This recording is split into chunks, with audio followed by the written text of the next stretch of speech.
La emisión está comenzando. Todos los asistentes están en modo de solo escucha.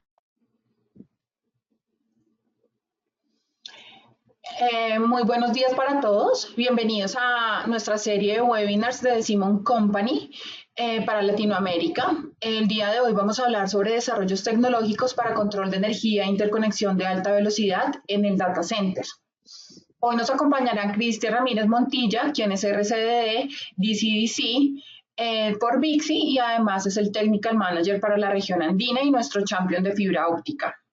Y José Fran Velasco, quien es el Technical Manager del Cono Sur para Simon y además es nuestro champion para el PDUs. Los invitamos también a que nos sigan en nuestro perfil de LinkedIn de Simon Latam. Nos pueden encontrar así para que estén al tanto de todos los webinars, papers, noticias que tenemos en torno al tema de infraestructura, data centers, edificios inteligentes, conectividad y demás. Entonces damos inicio con Cristian Ramírez. Bienvenidos todos. Al final, si tenemos tiempo, daremos respuesta a sus preguntas, si no por correo electrónico.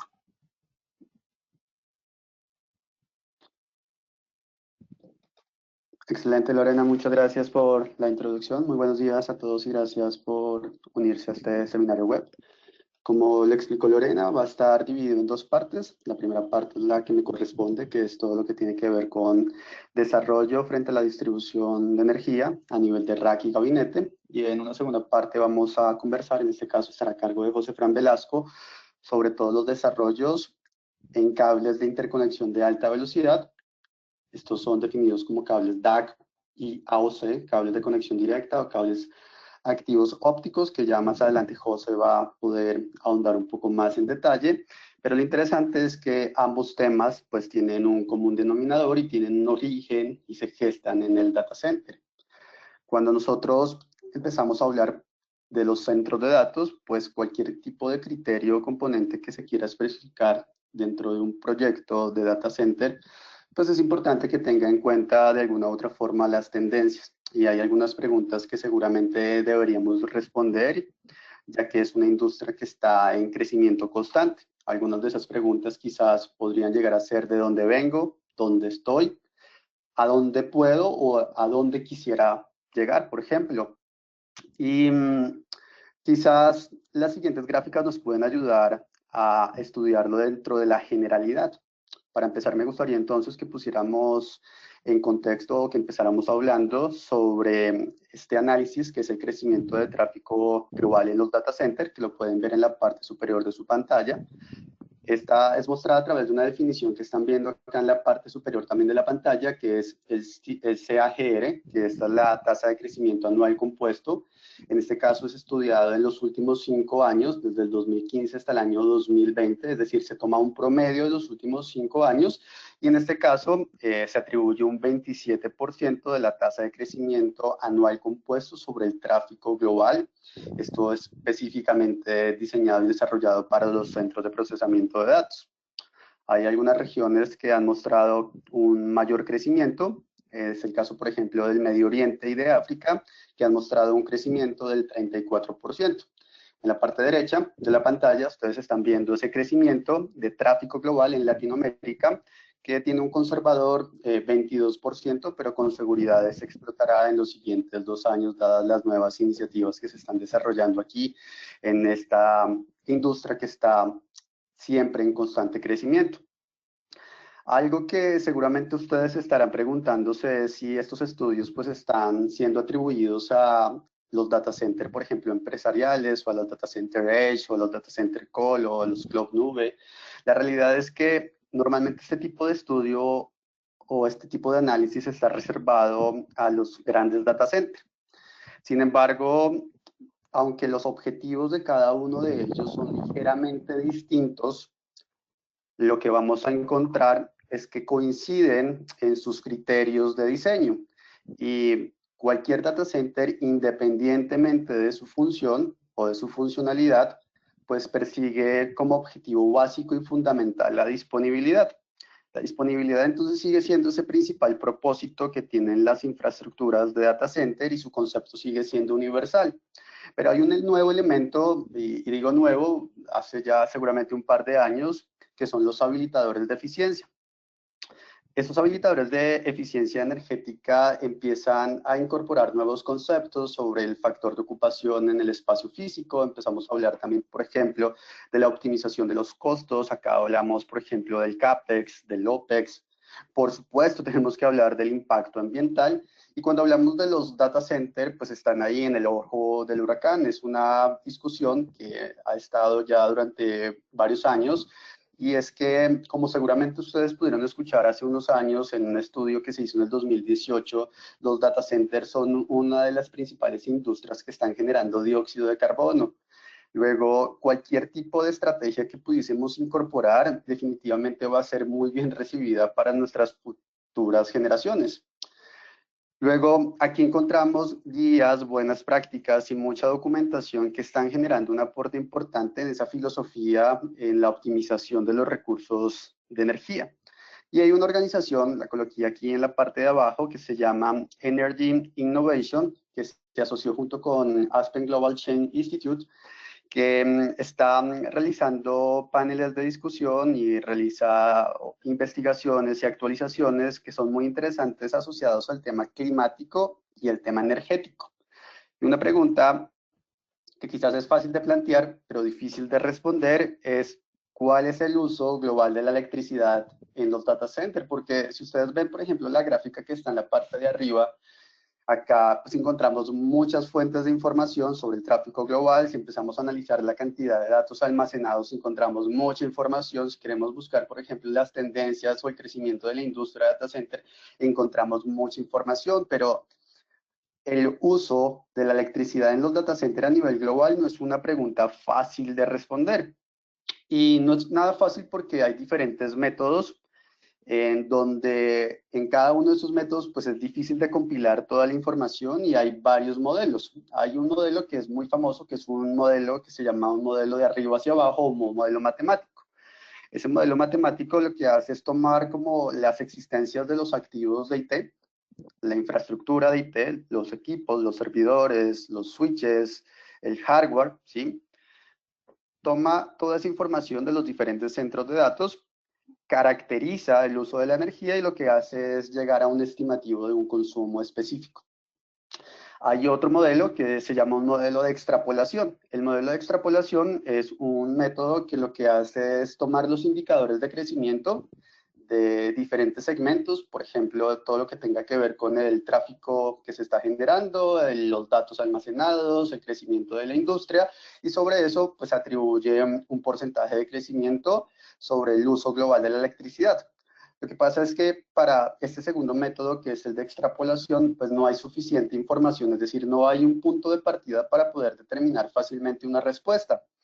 Y lo otro que es muy interesante es que quizás cuando empezamos a analizar las posibles o las potenciales respuestas que de hecho existen, pues es información que de alguna u otra forma puede ser engañosa.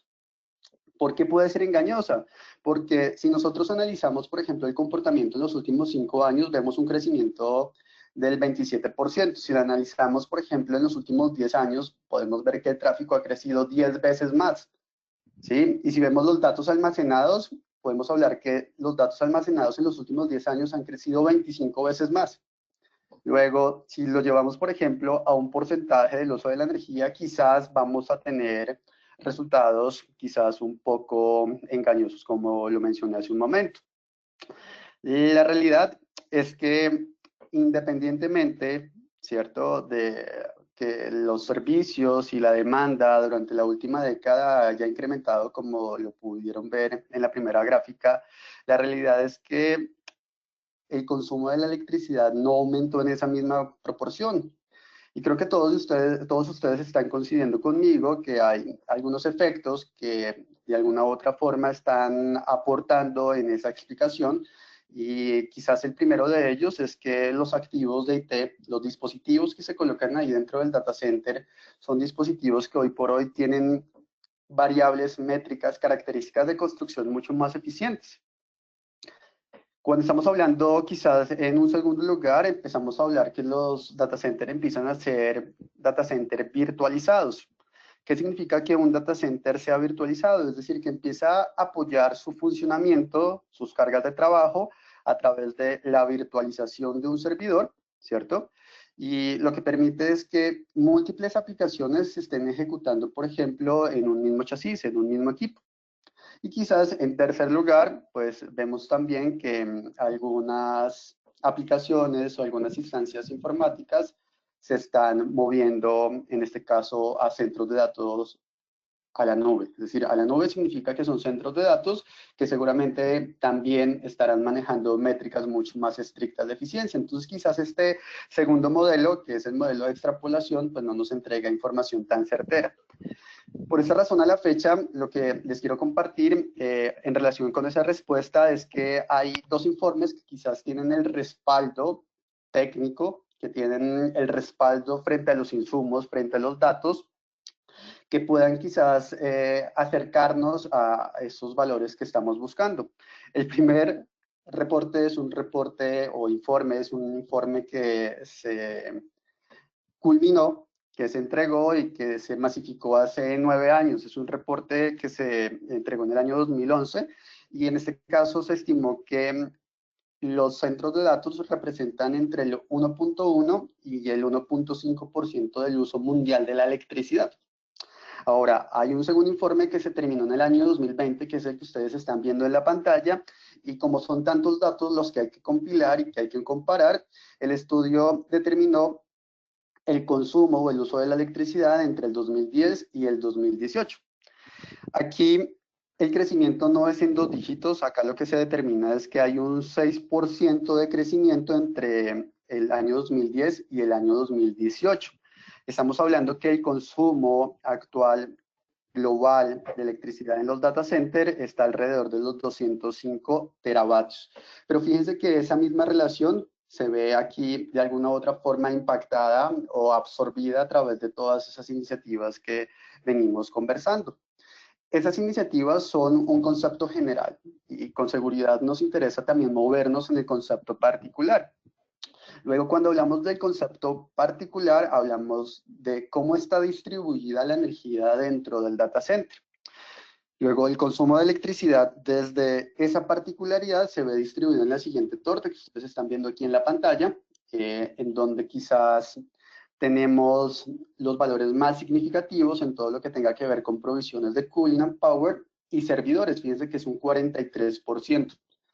Algo que seguramente llama la atención de muchos de ustedes es que si yo empiezo a sumar este 43 más este 3% más este 11%, 46, acá tengo 57% de consumo que solamente es atribuible a los equipos activos. Acá estoy hablando específicamente de los servidores, estoy hablando de equipos de red y estoy hablando de toda la parte de almacenamiento de la red SAN.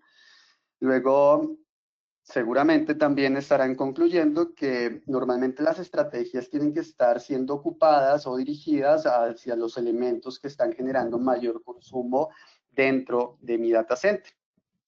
Luego quizás podemos sacar algunas conclusiones y una de ellas es que la estrategia de reducción del consumo de energía de los equipos de IT pues tiene un efecto y ese efecto al final va a ser un efecto en cascada, es decir, va a ser un efecto determinante para que el uso racional y eficiente de mi energía se pueda ver representado, por ejemplo, por un PUE bajo. El PUE es el uso eficiente y racional de la energía, es Power Usage Effectiveness y es la relación del consumo total del data center sobre el consumo de los equipos.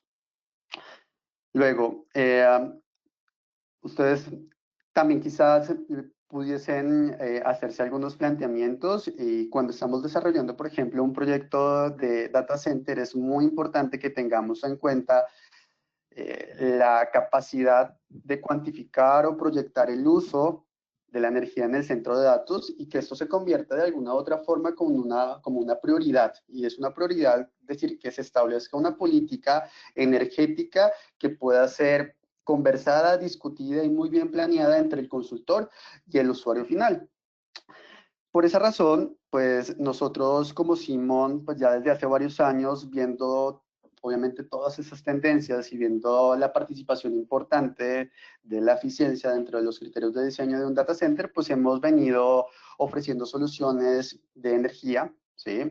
No solamente Simon está en la parte de cobre, de fibra, de gabinetes, bastidores, cables de interconexión, que es lo que les va a mostrar José, también toda la parte de cableado inteligente, cerramiento de corredor, y también tenemos los sistemas de PDUs. PDUs, por sus siglas en inglés, es la unidad distribución de potencia, y en este caso pues está acompañada de una segunda palabra que es el PDU para rack. PDU para rack es sinónimo de power strips, pueden encontrar así en alguna literatura, y también es sinónimo de multitomas, ¿sí? Cuando hablamos del PDU, pues definitivamente es un tema en donde tenemos que colocar toda nuestra atención porque pues es el último eslabón de la cadena de energía, es donde ya estoy alimentando finalmente los dispositivos finales. Y tengo que hacerlo de una manera confiable, tengo que hacerlo de una manera precisa y tengo que, pues obviamente, intentar tratar de articular las mejores prácticas que se puedan encontrar dentro de la industria. Entonces, hoy por hoy, lo que son los PDUs para rack se establece como una estrategia dentro del uso eficiente de la energía. Y lo que he listado en la parte de abajo, pues como estrategia es 5 pasos muy sencillos en donde quizás la incorporación, por ejemplo, de implementación de PDUs inteligentes puede proporcionar esa ayuda y esa eficiencia y esa reducción del riesgo que se necesita. En un segundo paso o en un segundo lugar encontramos que la selección de los PDUs tiene que obedecer o tiene que tener características de lectura intuitiva, es decir, que la información pueda recopilarla, que pueda capturarla y que pueda leerla e interpretarla con una facilidad que en este caso la herramienta me lo facilite. En tercer lugar, estamos hablando de crear alarmas. En este caso, las alarmas me están permitiendo tener un mayor control sobre parámetros de mayor relevancia. Esta relevancia lo da la experiencia, las lecciones aprendidas o, obviamente, la misma actividad o el negocio en el cual esté implementando mi sistema de PDUs. En cuarto lugar, un cuarto paso es todo lo que tenga que ver con la integración. Hoy estamos viendo que el data center, como es una pieza múltiple de múltiples componentes, y al final pues tengo que tener un sistema holístico funcional, pues la integración es algo fundamental. Hemos escuchado definiciones como el DCIM, Data Center Infrastructure Management por sus siglas en inglés, o los BMS, que lo que hacen es recopilar, capturar información de múltiples sistemas con propósitos específicos y en este caso, por ejemplo, tener la posibilidad de analizar la información para poder tomar medidas concretas en la reducción del consumo de energía. Es decir, esa integración tiene que ser fácil, tiene que permitirme integrar de manera práctica y sencilla con software de terceros y hace parte también de esos requerimientos o pasos al considerar las multitomas como una estrategia. Y en quinto lugar, obviamente con el mismo nivel de importancia es identificar sus componentes y funcionalidades, que el cliente tenga en mente que tiene un sistema, que tiene capacidades, que tiene funcionalidades y que debe explotar a su máximo nivel.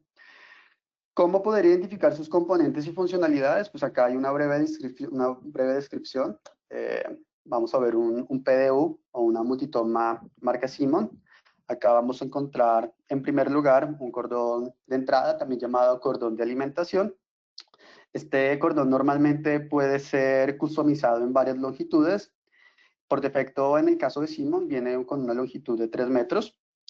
El calibre del conductor, que es una pregunta que muchas veces se hace, no es un criterio que se pueda seleccionar, es decir, no puedo seleccionar si es 12 o 14 o 18 AWG, no lo puedo hacer. Ese es un tema que está directamente relacionado con la capacidad nominal, la corriente, y la capacidad nominal, en este caso, está suscrita a través del breaker y a través del plug de entrada. El plug de entrada o la clavija es la que se acopla, la que se articula directamente con la toma, que en este caso el instalador prevé. Tiene que ser muy bien coordinada.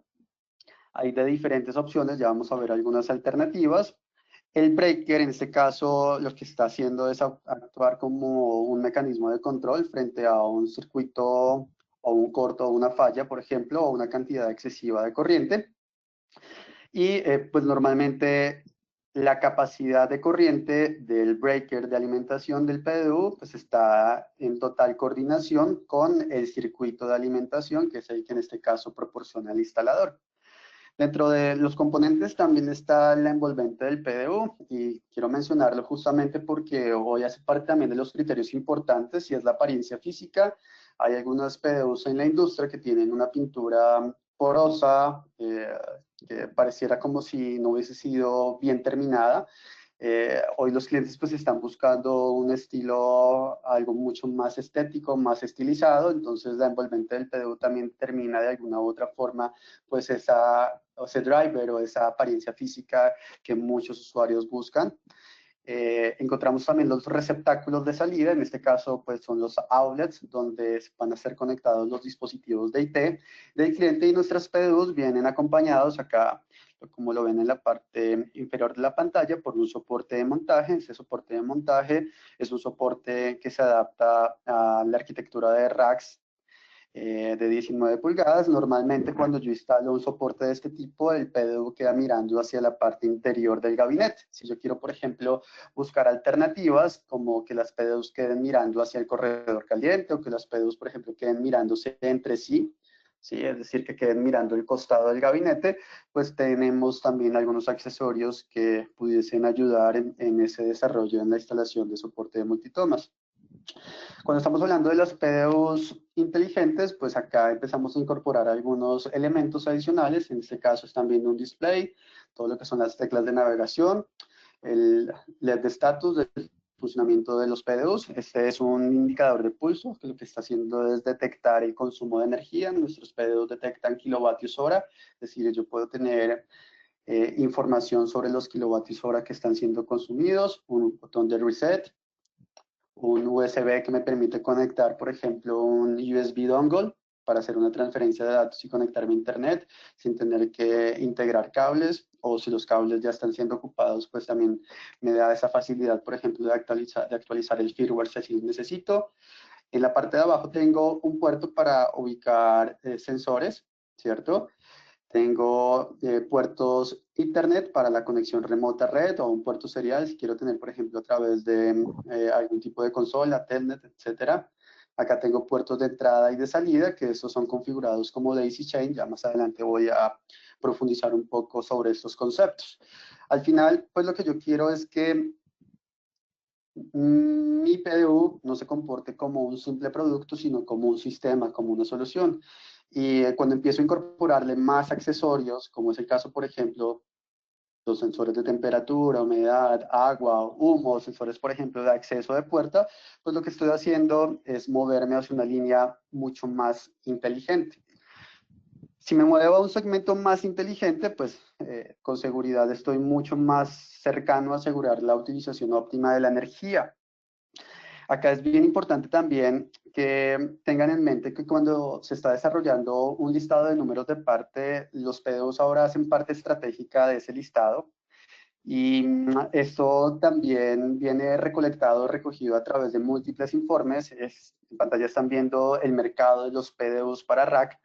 La realidad es que es un mercado que viene aumentando muy rápidamente y como sabemos, todo lo que tenga que ver con los PDUs y si son inteligentes, pues se convierten en una pieza fundamental para ayudar a las organizaciones, al usuario final, a reducir el consumo de energía, la huella de carbono, de alguna u otra forma aumentar la eficiencia en los centros de datos y a reducir también los riesgos de falla. Normalmente, si yo tengo una PDU básica o denominada no inteligente, es muy difícil que yo pueda conocer la información del estado actual del consumo de los equipos en mi gabinete. Y si tengo, por ejemplo, outlets que están libres, pues normalmente lo que yo hago si llega el nuevo equipo es conectar ese equipo al outlet o al receptáculo que está libre, sin tener en cuenta quizás la capacidad nominal máxima que es capaz de soportar el PDU. Entonces, fíjense que yo empiezo a recolectar mucha información y esa información me ayuda a gestionar de una manera mucho más eficiente y estratégica mi data center. Hay muchos informes, realmente como es una solución que está creciendo, pues vamos a encontrar diferentes tipos de reporte. Hay unos reportes, por ejemplo, de Tecnavio. Este particularmente me llamó la atención porque coincide con muchos otros. Este es una firma que se llama Grand View Research. Esta firma prevé que el mercado de los PDUs es un mercado de 1.500 millones de dólares, es un mercado importante. Y fíjense que acá también vamos a encontrar como un annual growth rate, el compound annual growth rate, que es la tasa de crecimiento anual compuesto, que es el promedio que se va a tener en los siguientes 7 años, se estima un 7.2%. Lo que es más interesante es que ese 7.2%, que va a ser el crecimiento de PDUs que está distribuido entre PDUs inteligentes y no inteligentes, va a estar direccionado o acelerado a través de las PDUs inteligentes. Las PDUs inteligentes, fíjense que sí va a tener una expansión mucho más rápida. En este caso estamos hablando de un 8.2 a un 10%. Luego, entonces, mucho ojo, porque cuando empezamos a ver un crecimiento de 2 dígitos, pues quizás estamos viendo muchos beneficios en toda la escala de venta. Si por ejemplo lo vemos desde el punto de vista del distribuidor, pues el tener unidades de PDUs distribuidas, PDUs disponibles en inventario y que sean inteligentes, pues seguramente va a ser parte de su estrategia para poder satisfacer la necesidad de sus clientes. Si lo vemos desde el punto de vista de la integración, pues sabemos que va a ser un mercado que se va a empezar a diferenciar. Si lo vemos desde el punto de vista del usuario final, también va a tener ganancias más allá de los beneficios técnicos. También vamos a hablar de la economía de escala.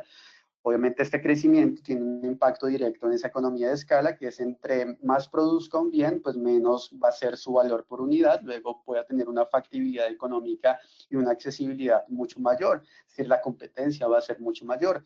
Y esto no es muy alejado de la realidad, porque lo que estamos viendo a la fecha, en el año 2019, es esta torta de distribución, donde encontramos que alrededor del 54% de las PDUs que se están vendiendo en el mundo, eso es hasta el 2019, ¿sí? Son PDUs no inteligentes, y las inteligentes pues ocupan ya un porcentaje importante que va a ser totalmente volteado, revertido en los siguientes 7 años. Algo que es importante que tengan en cuenta es que dentro de este estudio, que fue el que estimó los 1.400 millones de dólares, las PDUs no inteligentes son también consideradas las PDUs que tienen un display, pero que solamente su monitoreo puede hacerse a través del acceso local, es decir, yo mirando directamente el display. Cuando yo hablo de una PDU inteligente, el mínimo requerimiento es que tenga acceso remoto y que tenga al menos el monitoreo de las condiciones de entrada. De ahí en adelante, como lo mencioné, entre más inteligente, pues mucho más cercano voy a estar a esa optimización de los recursos eléctricos que voy a tener en mi espacio técnico. Cuando estamos revisando todo este mercado, también dentro de las diferentes definiciones, empezamos a encontrar que la alta densidad también empieza a ser un criterio importante que empieza a marcar una dirección dentro de esta ruta.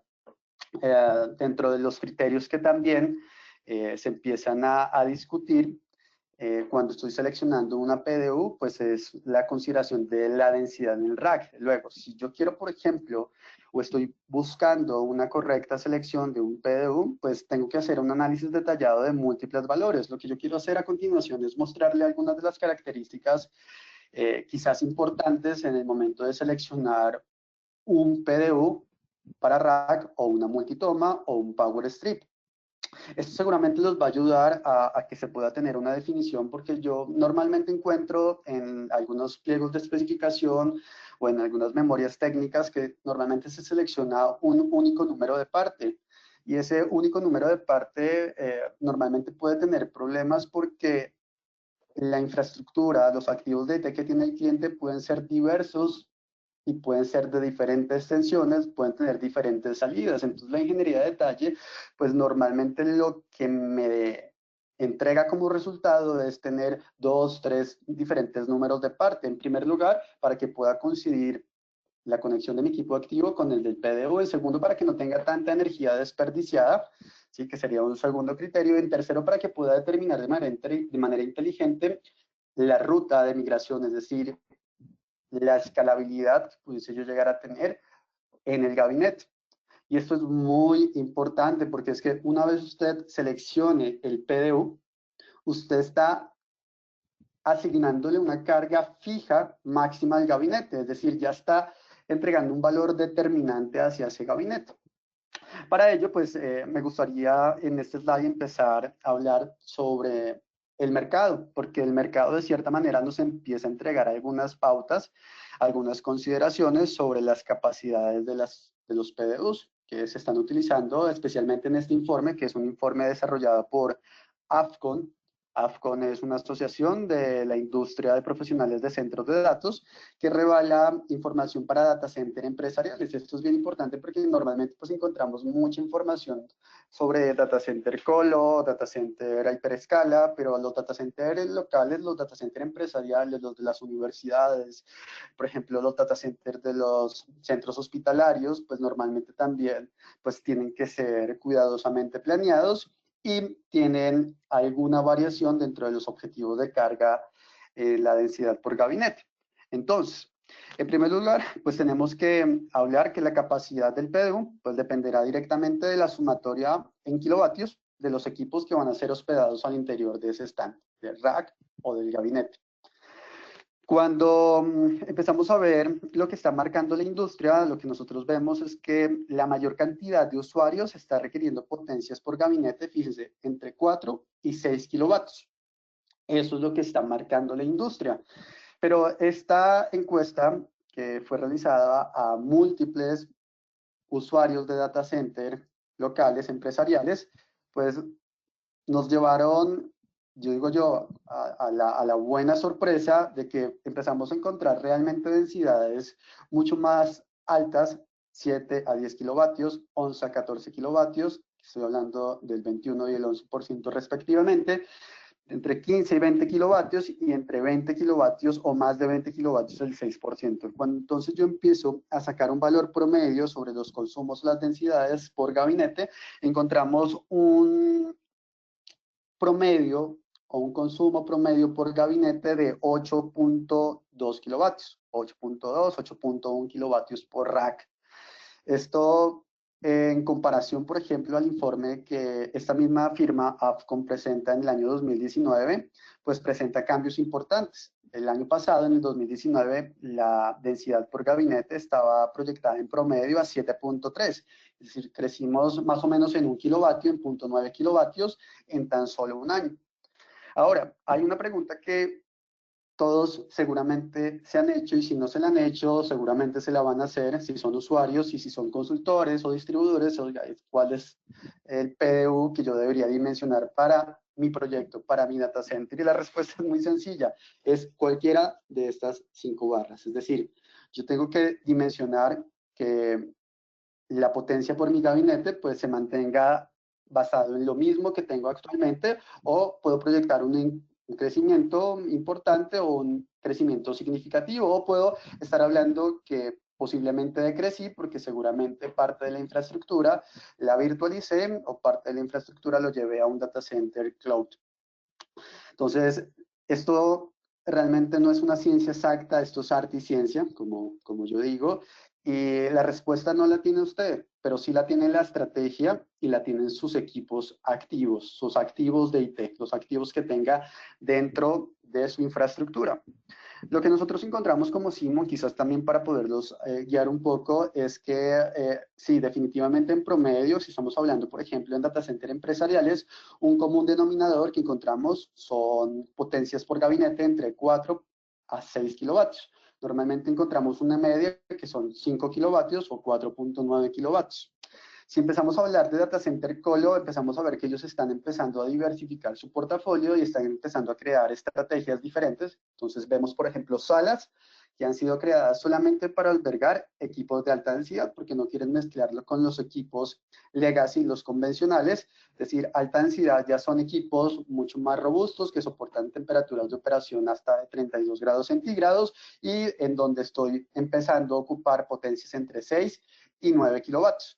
Y de ahí en adelante empezamos a ver algunos proyectos, muy pocos, en Latinoamérica con potencias entre 10 a 15 kilovatios. Pero la regla general, que nosotros hemos venido viendo entre 4 y 6, ¿cierto? Es un buen criterio para los data center empresariales, data center colo entre 6 y 9 kilovatios, y de ahí en adelante pues son casos ya particulares o son propósitos específicos que se tienen en algunos gabinetes. Estamos hablando que hemos encontrado proyectos donde todos los gabinetes son de 15 kilovatios en adelante.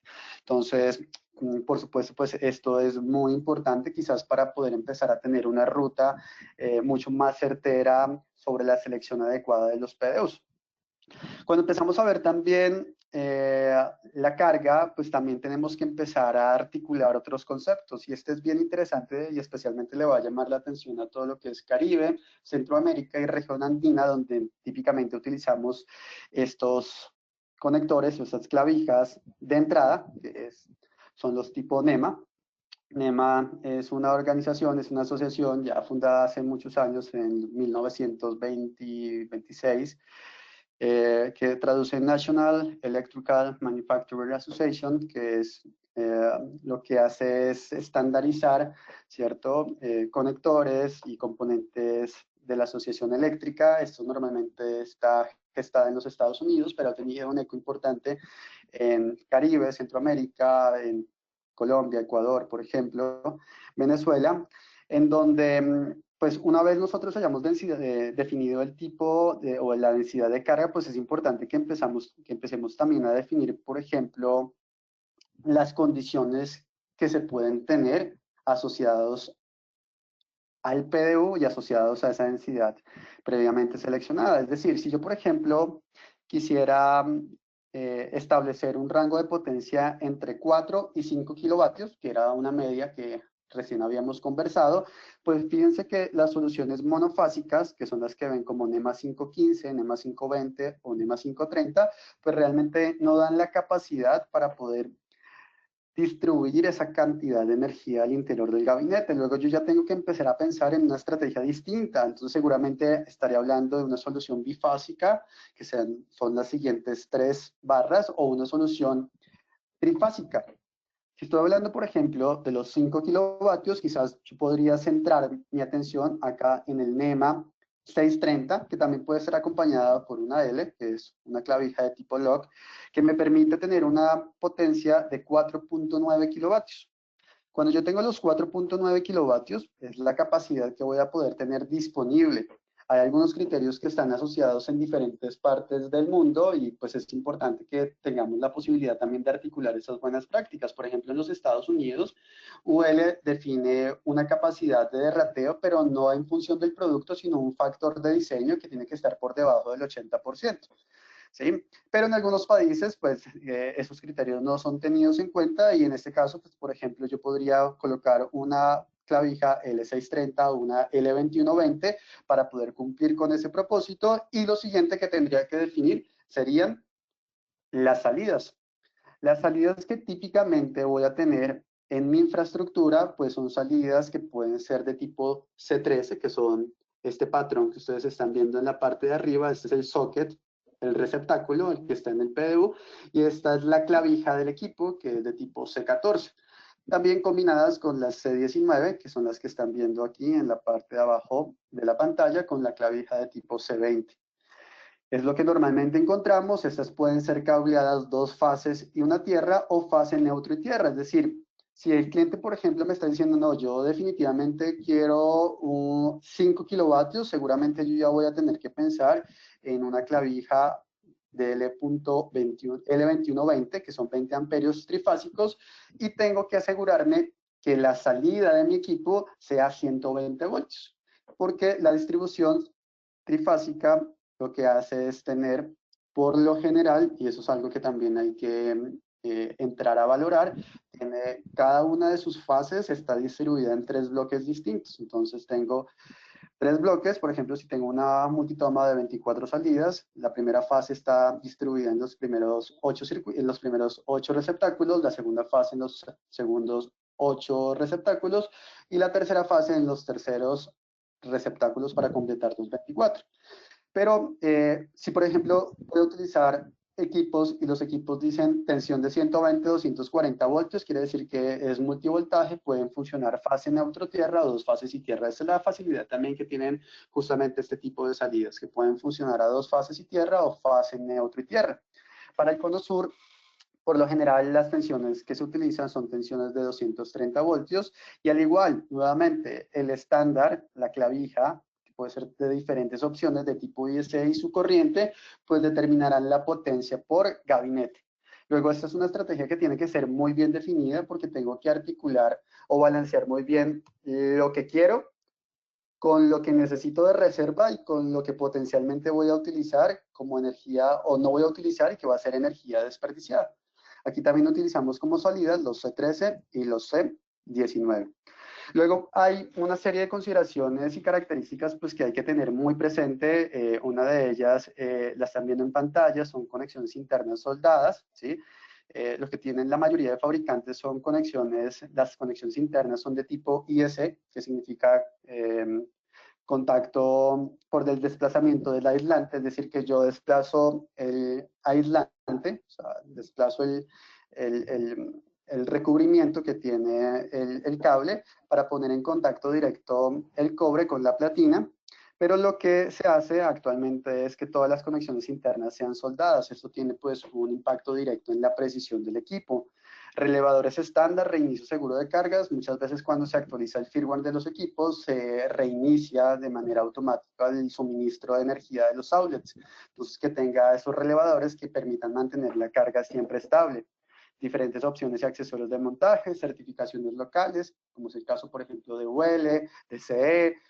Algunos países, por ejemplo, tienen certificaciones locales, en el caso de Colombia, certificación RETIE, garantía de 3 años. Normalmente vamos a encontrar garantías de 1 año, de 2 años, o si quiero más garantía me van a cobrar un valor importante. La precisión en el monitoreo, que esto tiene un impacto importante. Si yo, por ejemplo, quiero utilizar esos insumos, esos datos como elementos importantes para la tarificación, entonces ese más o menos 1% realmente impacta de manera importante comparado a un 5% o un 3% que típicamente tienen otras marcas. Puertos para sensores ambientales, de acceso, de agua, todo lo que son accesorios, capacidad de monitorear el uso de la energía, el outlet grupal. Muchas veces tengo la parte eléctrica, la distribución eléctrica por la parte de arriba, o muchas veces la parte eléctrica está por la parte de abajo, debajo del piso falso. Cuando yo giro la multitoma, pues toda la información que puedo extraer a través del display me va a quedar totalmente invertida. Entonces, nuestros PDUs, una característica importante para poder solicitar es que tienen la posibilidad de rotar la información. Puedo cascadear los PDUs, es decir, con un solo puerto puedo monitorear varias PDUs teniendo una operación maestro-esclavo, o tener un control de acceso por grupo, es decir, que si en un gabinete tengo varios equipos, pero cada equipo tiene un dueño distinto, cada dueño puede tener su nivel de monitoreo o acceso de manera independiente, y lo que hemos mencionado, la integración de terceros.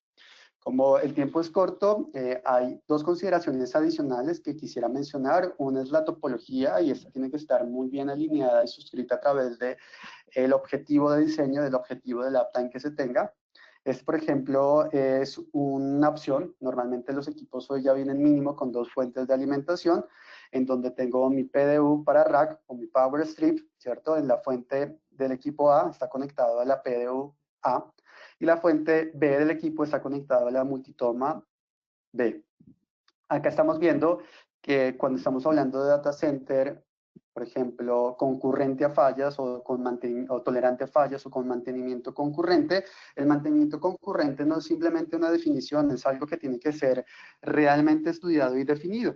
Y ese mantenimiento concurrente, como ustedes lo pueden estar viendo en pantalla, pues puede ser logrado a través de una operación o de un proceso manual, o puede ser logrado a través de switches de transferencia automática. El ejemplo que ustedes están viendo es una operación, un proceso manual, en donde tengo en la multitoma A, ¿cierto? Tengo 2 circuitos independientes, ¿cierto? De la fuente B tengo 2 circuitos totalmente independientes, y para poder lograr ese mantenimiento concurrente, fíjense que en el eventual caso que este segundo brazo vaya a entrar en mantenimiento, una buena práctica es que yo desconecte este brazo, ¿cierto? Y lo conecte a la segunda salida, que en este caso está sujeto al mismo RPP o al mismo PDU, pero que me mantiene de alguna u otra forma la posibilidad de que si esta fuente falla, por alguna razón, pues automáticamente tome la entidad de esta segunda fuente sin haber impactado en este caso los objetivos de uptime. Por último, otra consideración es no DPS. Hemos visto muchos proyectos que especifican que las multitomas deben tener DPS. Este es un extracto directo de un estándar para data center, es el BICSI 002 en su última versión. Y lo que se suscribe acá es algo muy interesante y es muy claro. Dice los power strips, ¿cierto? Y acá muestra el ejemplo, las multitomas, los PDUs para rack, pues no deberían tener supresiones, source suppression, o sea, sistemas de sobretensión o sistemas de protección contra sobretensión. ¿Qué es un DPS? Pues es un elemento que lo que hace es proteger y tiene pues esa responsabilidad, ¿no? De impedir que pase un rayo, al igual que algunas sobretensiones transitorias o picos de voltaje. Luego, cuando empezamos a hablar, y quizás el porqué de este argumento, cuando hablamos de los DPS, se deben integrar algunos conceptos técnicos, y esos conceptos técnicos normalmente están determinados por la tecnología del DPS. Cuando hablamos de la tecnología del DPS, pues cada tecnología tiene comportamientos diferentes en función de la onda de energía, ¿sí? De la descarga, por ejemplo, de la sobretensión transitoria. Entonces, ¿qué es lo que produce esto? Pues que se puedan tener riesgos mecánicos, destrucción, por ejemplo, del descargador, se pueden tener incendios, por ejemplo, o si yo, por ejemplo, quiero reemplazar unos DPS que pueden ser, por ejemplo, a través de varistores por óxido, por unos DPS que sean con fusible electrónico, eléctricos, con fusible integrado, pues lo que voy a hacer es que estoy duplicando la cantidad de costos, porque aguas arriba yo ya debo tener el TPS. Entonces, por esa razón no se recomienda en la medida de lo posible aislar, reducir el riesgo, no solamente para los equipos, sino lo más importante, para las personas.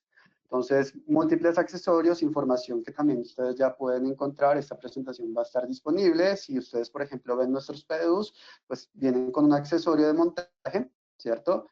O pueden incorporar de sensores de montaje a nuestros gabinetes en cualquiera de sus líneas, B600, B800, también compatibles con otros accesorios de montaje de otras marcas. Ya lo que estamos viendo como común denominador es que todos los PDUs son de tipo toweless, que tienen este botoncito que están viendo aquí en la pantalla, que permite la instalación sin ningún tipo de herramienta del PDU en accesorios de tipo toweless que también fabrican otras marcas. Para el caso de los gabinetes Versapod, algo que es muy interesante, aquí están los números de parte, es que yo puedo colocar dos PDUs en un espacio que comparten dos gabinetes, es una bahía central, y de este sentido, de esta forma, pues lo que voy a hacer es optimizar la cantidad de uso de los receptáculos. Hay muchos casos de éxito. Acá, por ejemplo, tenemos un proyecto que es un proyecto de 120, bueno, no está aquí en la presentación, tenemos un proyecto de 120 servidores y se logró optimizar el 75% de los outlets. ¿Por qué? Porque normalmente pues dejo outlets sin ocupar, que son libres,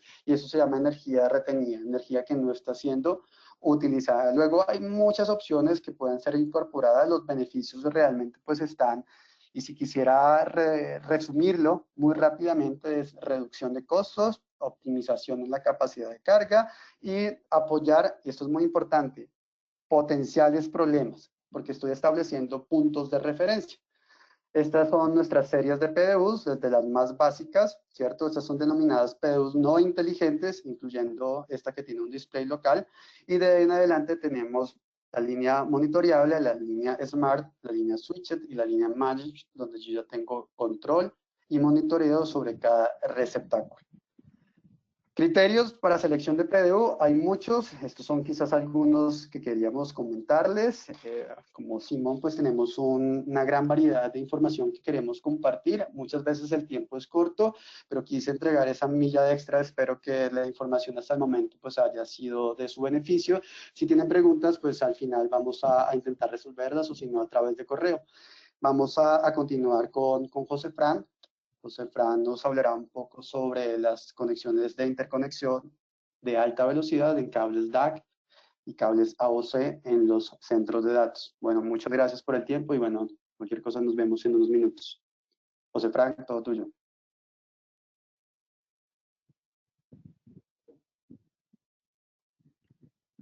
Ok, bien, gracias, Cristian y Lorena. Lorena, ¿me puedes confirmar si se me está escuchando bien? Se escucha bien, pero no vemos tu pantalla. Ok, denme un instante. Ok, ahí ya se está viendo la pantalla. Listo, perfecto. Ok, gracias, Lorena, gracias, Cristian.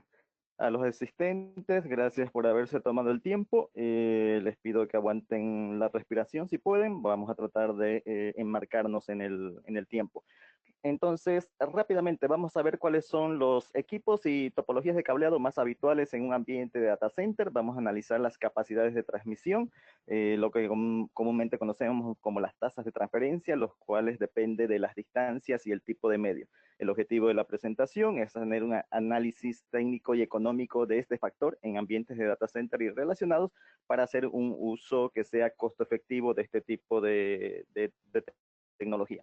Vamos a dedicarle una lámina a los fundamentos y específicamente la electrónica para el ambiente data center es muy distinta de la electrónica que no es para data center. Estamos hablando de temas que electrónica extra, de tal forma que, por ejemplo, un disco duro te pueda avisar cuando él está por dañarse, que las memorias RAM tengan características y habilidades de detección de errores que no impliquen gastar ciclos de procesamiento en los procesadores para hacer ese tipo de corrección.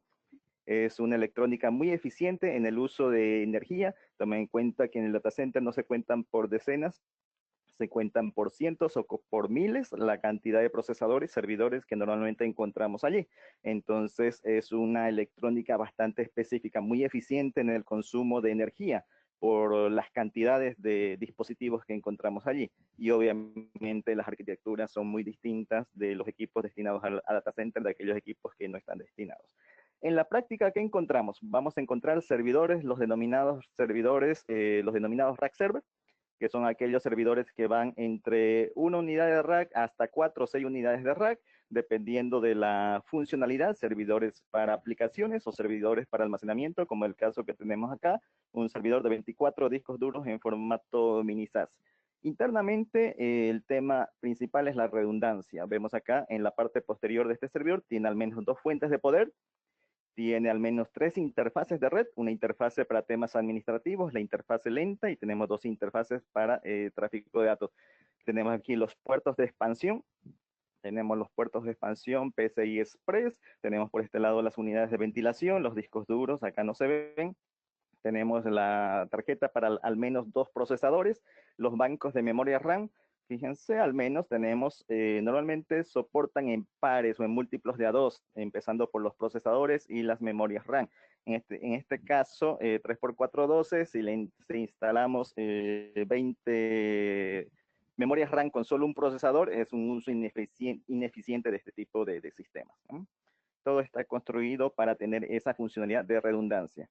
Si analizamos un poco más en detalle desde el punto de vista de la conectividad, fíjense por aquí atrás, 4 fuentes de poder, la conectividad de LAN base, tarjetas de red, 1 GB, las tarjetas de administración, y ya para conectividad de alta velocidad en este tipo de servidores a través de las tarjetas de expansión.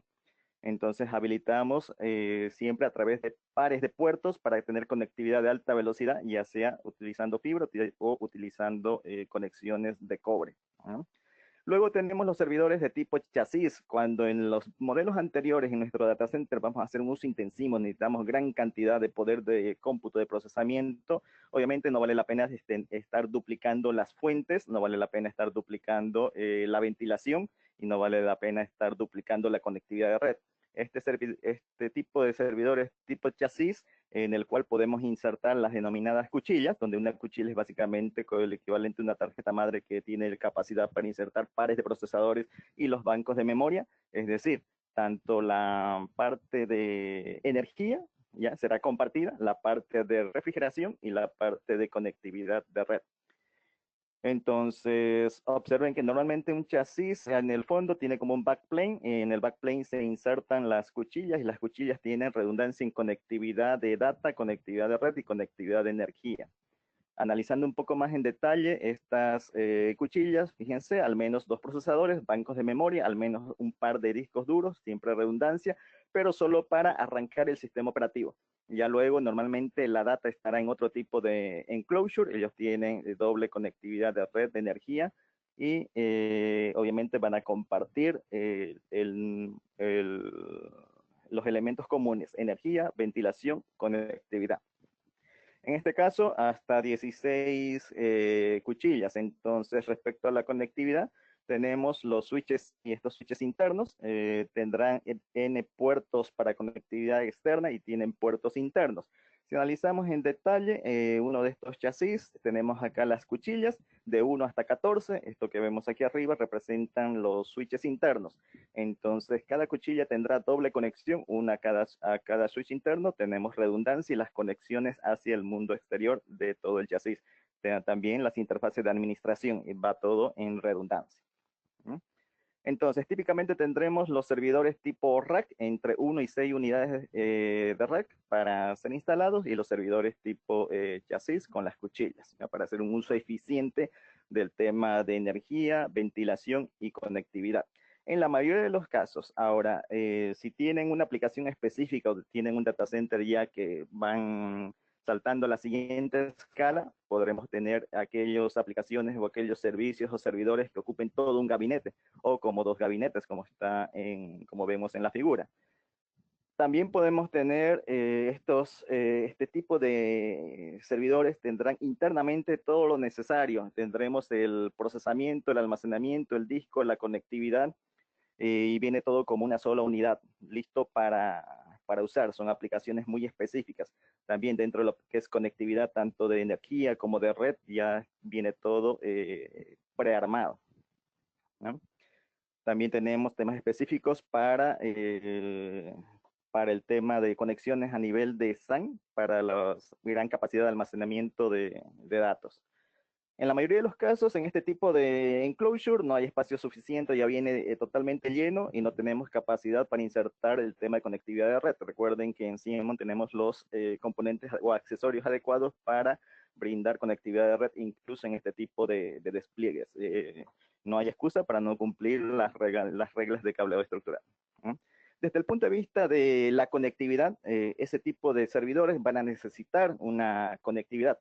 Tenemos los switches, denominados switches de core, gran capacidad de procesamiento, gran capacidad de puertos para atender un data center específico. Estos switches internamente tienen el mismo formato, tipo chasis. Al fondo tendremos un backplane, puede ser backplane activo o pasivo, dependiendo de la arquitectura interna. Obviamente ahí vamos a insertar los módulos de puerto, dependiendo de qué es lo que se necesite. Y también vamos a insertar las tarjetas supervisoras o las tarjetas controladoras. Internamente, las tarjetas controladoras versus las tarjetas de puertos tendrán una conectividad llamada tipo Fabric, que permite una conexión directa entre el procesamiento principal y los módulos de puertos. Switches de menor capacidad en cuanto a puertos, ya que normalmente en cuanto a procesamiento y capacidad de red se mantienen, siguen siendo modulares. Tenemos aquellos que son mixtos, cierta cantidad de puertos fijos, más algún módulo para intercambiar, y aquellos que son puertos fijos. Mientras más cerca de los servidores estamos, los switches que ocupan solamente una unidad de rack, 48 puertos formato SFP o QSFP, 48 puertos formato RJ45, y normalmente tienen los puertos uplink, ¿no? La conectividad, obviamente, si bien en la parte práctica lo vemos a través de los transceivers, pero obviamente implica que la tarjeta interna del switch deba tener la capacidad para hacer ese poder de conmutación.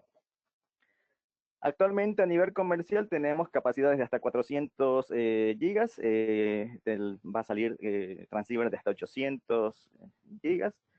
A nivel mundial es el promedio de consumo o uso de este tipo de interfaces, y ustedes podrán extrapolar a cada uno de sus casos en particular.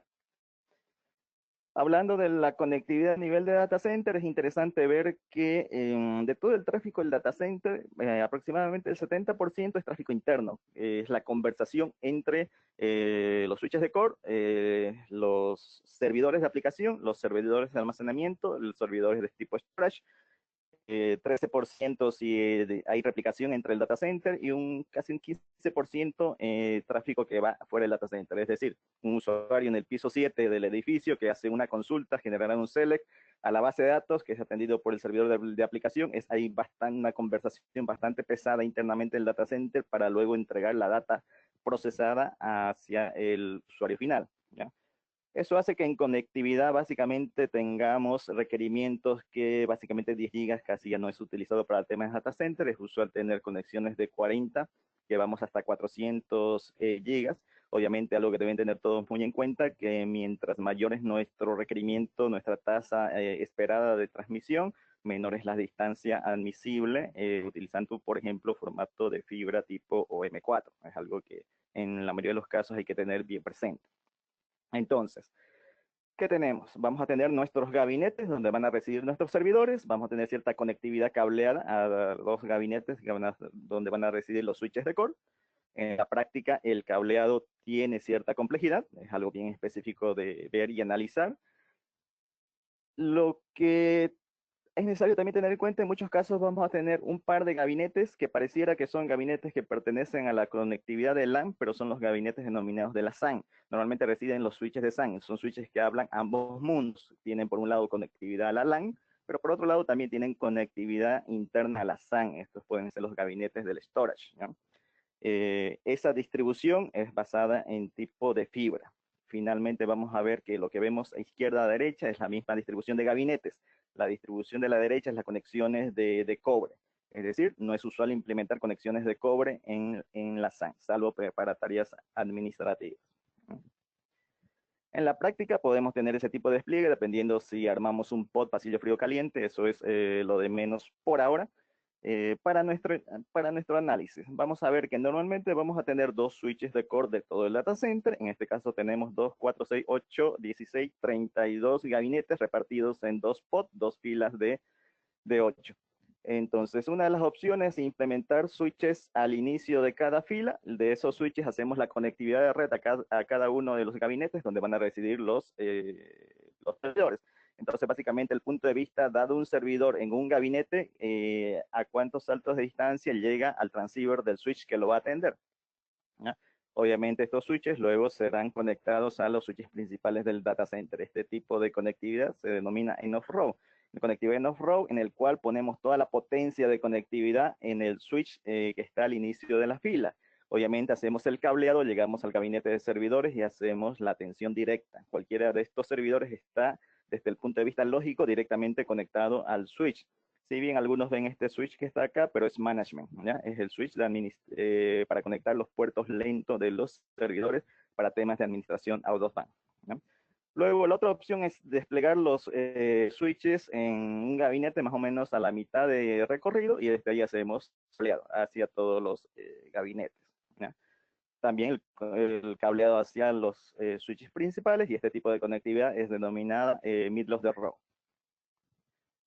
Finalmente, tengo la opción de distribuir switches en cada uno de los gabinetes, ¿ya? Obviamente debo cablear desde cada switch de cada gabinete hasta los switches principales. Y este tipo de conectividad finalmente se conoce como top of the rack, donde tengo switches en cada uno de los gabinetes. Hay un cableado local de los servidores hacia los switches. En este caso, tal vez el switch principal de todo el data center no necesita gran cantidad de puertos, ya que normalmente el cableado no llega directo hasta el switch, sino el switch top of the rack se encarga de esa conectividad. Hasta aquí muchos se habrán dado cuenta de que la gran cantidad de densidad de cable, los segmentos físicos de cable que implican un data center, y finalmente la conectividad del data center debe salir hacia afuera, hacia nuestros usuarios internos o hacia el mundo exterior. Esa complejidad en el cableado puede ser bastante desafiante. Para ese caso, en Ciemon tenemos la solución Mapit más Eagle-Eye para enfrentar ese tipo de consideraciones. Si vemos temas específicos del data center y la complejidad entre su diseño, de su fisonomía, pueden recurrir al servicio de Data Center Design Services que tenemos en Ciemon para discutir estos aspectos. Pero volviendo a nuestro caso, estamos analizando conectividad en el data center. Entonces, habíamos revisado, tenemos top of the rack, tenemos middle of the row, o tenemos end of row, distintos tipos de conectividad. Aquí hacemos la conectividad hacia el local en cada gabinete, hacia los servidores.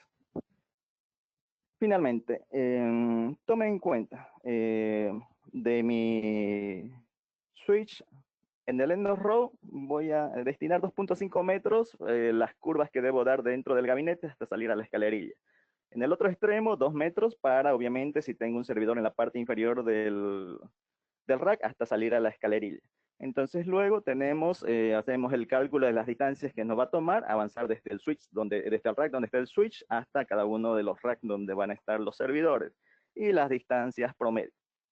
¿Ya? Puede variar unos metros más, metros menos, dependiendo de su caso, pero es un buen parámetro, en este caso para el end of row. Analizamos el middle of the row. Tenemos que obviamente hay una mayor eficiencia por el hecho de que el switch está en una posición media respecto al desplazamiento. Obviamente para top of the rack tendremos no más de 2 metros entre cualquier servidor hasta el primer transceiver por el cual se lo deba atender. Habitualmente la distancia entre el switch que está en el end of row hasta los switches principales de todo el data center, del switch que está en middle of the row, 22 metros, y si finalmente tenemos que hacer conectividad incluso del rack más lejano de ese switch hasta el data center en top of the rack, en promedio 28 metros. Usualmente, ¿qué necesitamos? 2 transceivers, uno que va en el servidor, otro que va a ir en el switch, ¿ya? Normalmente le vamos a añadir cierta conectividad, usualmente se hace por fibra, o hacer normalmente un patch cord de fibra. ¿Qué obtenemos? Podemos tener capacidad de transmisión de 10 gigas hasta 100 gigas. En cuanto a distancias, obviamente desde 300 metros hasta 100. Fíjense la relación inversa. Mientras más demando capacidad, debo acortar las distancias, pero aún así hasta 100 metros, lo cual para este estudio de dimensiones está sobrado. Entonces es por eso que la propuesta es usar cables HCI. ¿Qué es un cable HCI? Es un cable que tiene los 2 transceivers en los extremos y que ya trae el cable y sale todo prearmado de fábrica, ¿ya? Hay sabores. Tenemos, y por ejemplo, si quiero transmitir hasta 10 gigas con cable HCI denominado el HCI pasivo, puedo tener una distancia de hasta 10 metros. Si requiero transmisiones entre 25 y 100 gigas, utilizo también un cable HCI pasivo y puedo alcanzar distancias de hasta 5 metros.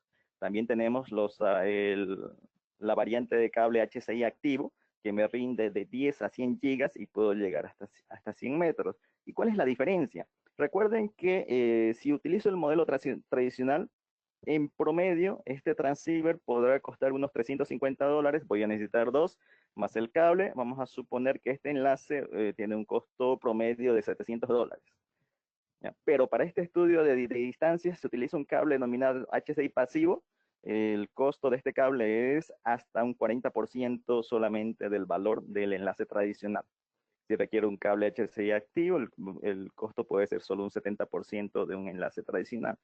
¿Por qué? Por el estudio de las distancias. Recuerden, en top of the rack, el cable HCI pasivo, ya sea 5 o 10 metros, me está sobrado para hacer esta conexión, versus lo que podría gastar utilizando el método tradicional. En topología middle of the row, recuerden, en tipo SAN o aquellas aplicaciones que vienen 2 o 3 gabinetes y a todo viene prearmado. Normalmente vamos a tener los gabinetes uno al lado de otro. Tranquilamente puedo utilizar 5 o 10 metros para hacer ese tipo de interconectividad. Entonces, el uso de cables HCI es algo muy eficiente en costo, ¿no? Entonces, ¿qué son los cables HCI? Los cables HCI, a partir de ahora recuerden, no usamos la combinación 2 transceivers más un patch cord de fibra, utilizamos el cable HCI que ya tiene los transceptores, más el cable normalmente de cobre y ya sale todo como una sola unidad de fábrica y que se puede insertar en los puertos de los switches y los servidores. Los cables HCI están basados en la tecnología de cables twin axial, que está basado en la tecnología de cables coaxiales, el cual permite tener grandes tasas de transferencia a muy corta distancia. Entonces, normalmente el uso de un cable twin axial con un conector SFP, normalmente se llama un cable tipo DAC, es otro nombre con el cual generalmente se conoce la tecnología HCI. Ya vimos que existen los cables denominados pasivos y los activos. Básicamente la diferencia entre un activo y un pasivo es la electrónica adicional que tienen los pasivos para compensar los problemas para hacer la transmisión a grandes distancias. Estamos hablando de que los cables activos tienen un circuito electrónico, además de mayor cantidad de cables, para poder sostener y compensar los problemas de mandar la señal a grandes distancias. Pero si el envío de las señales a cortas distancias, no se requiere ninguna electrónica extra que compense los problemas del envío de la señal a grandes distancias, y básicamente se obtiene un rendimiento muy efectivo en cuanto a costos y uso de la tecnología. En la práctica, ya sea que requiramos conexiones de 10 gigas o de 40 gigas, tenemos un gabinete, las famosas 42 o 45 unidades de rack, tenemos el switch top of the rack, y en el caso extremo podemos llenar el gabinete de servidores. Si es el formato de los servidores de una unidad de rack, colocamos uno o dos switches top of the rack de 48 puertos y utilizamos los cables para hacer la conexión. Obviamente, si son conexiones a través de switch de puertos de 10 gigas, los switches tienen los puertos uplink que podrán ser de 40 gigas. Si son puertos la generalidad son puertos de 40 gigas, los uplink serán puertos de 100 gigas, ¿ah? Independientemente del tipo de tecnología empleada. Si tenemos un tipo de gabinete más variado en los cuales tengamos servidores de una unidad de rack, 2 unidades de rack, 3 unidades de rack, del tipo chasis que ya trae los puertos o los switches internos, o de los servidores a los cuales se les incorpora las tarjetas para habilitar los puertos de conectividad, pues podemos toparnos en el caso de tengamos switches de puertos de 40 gigas y tengamos servidores con puertos de 10 gigas. En este caso utilizamos los cables tipo DAC o cables tipo breakout, que por ejemplo en este caso al switch entra por una interfase de 40 gigas y el cable hace la división a 4 interfaces de 10 gigas. Entonces, para escenarios un poco dispares, es un cable bastante útil. Podemos hacer el breakout de un puerto de 40 a 4 puertos de 10, o de un puerto de 100 a 4 puertos de 25 sin ningún problema. Obviamente en los servidores hay que seleccionar la tarjeta adecuada dependiendo del tipo de conectividad que se requiera. Pequeño detalle, observen que para este tipo de transmisiones el tema del blindaje y el aterramiento en general de todo el data center es algo muy específico y es algo muy importante a tener en cuenta. Entonces, para no excedernos en el tiempo, tenemos los cables HCI pasivos y los cables HCI activos. Vamos en capacidades de transmisión de 10 gigas hasta 100 gigas, pasando por los breakout de 40 a 4 por 10 o de 100 a 4 por 25. Vamos a repasar rápidamente las principales características de cada uno de ellos. En la parte izquierda de la pantalla, los pasivos; en la parte derecha, los activos. Los cables pasivos normalmente implementados en cobre, los activos implementados con fibra. La diferencia con respecto a las soluciones convencionales es de que todo esto ya viene prearmado de fábrica. No tenemos el cable por separado, ya viene todo, tanto los transceptores como los cables preterminados y listos para utilizar, ¿no? Obviamente, en esta parte que son los breakout, tenemos en medidas 0.5 metro, 1.5, 2, 2.5, 3, hasta 5 metros. Obviamente, en la parte activa podemos ir hasta 100 metros en esos pasos, ¿no? Algo muy eficiente para las aplicaciones habituales. En los cables de 10 gigas, los cuales incluso hay una versión que es totalmente compatible con equipos Cisco, dentro de sus características, fíjense, podemos tener hasta 10 metros para 10 gigas, con un cable muy eficiente en costo. Fíjense, estos cables vienen hasta en 4 colores, algo muy práctico para muchas aplicaciones. En la parte de los activos, hasta 100 metros, las aplicaciones habituales, ¿no? Recuerden, cables de 10 gigas hasta 10 metros. Luego tenemos los cables de 40 gigas, QSFP Plus, el conector, el transceptor es distinto. Igual llegamos de 0.5 hasta 5 metros, en los activos hasta 100 metros, ¿ya? Las aplicaciones comunes para este tipo de cable. Luego de 40 gigas hubo una solución intermedia que fue los cables para 25 gigas. 25 gigas también hasta 5 metros, hasta en 4 colores, los transceptores adecuados, en activos hasta 100 metros. Las aplicaciones comunes en ambos casos. Y finalmente tenemos los cables para conectividad hasta 100 gigas. Fíjense, 100 gigas.